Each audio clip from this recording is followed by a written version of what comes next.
கள்ளக்குறிச்சி மாவட்டம் கள்ளக்குறிச்சி ஆட்சியர் அலுவலகம் முன்பு அழகிய முன்மாதிரி இக்ராமின் அலை 10 மாத கால செயல் திட்டத்தை முன்னிட்டு TNTJ கள்ளக்குறிச்சி மாவட்ட நடத்தும் மதுபோதைப் பொருள் எதிர்ப்பு குறித்து விழிப்புணர்வு பேரணி நடைபெற்றது. இதில் TNTJ அமைப்பாளர் இந்த ஊர்வலத்தை தொடங்கி வைத்தார்.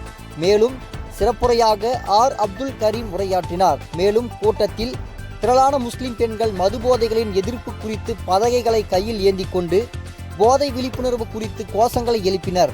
இதில் கள்ளக்குறிச்சியைச் சேர்ந்த பலர் கலந்து கொண்டனர். தினமடை செய்திகளுக்காக கள்ளக்குறிச்சி மாவட்ட செய்தியாளர் சீனிவாசன்.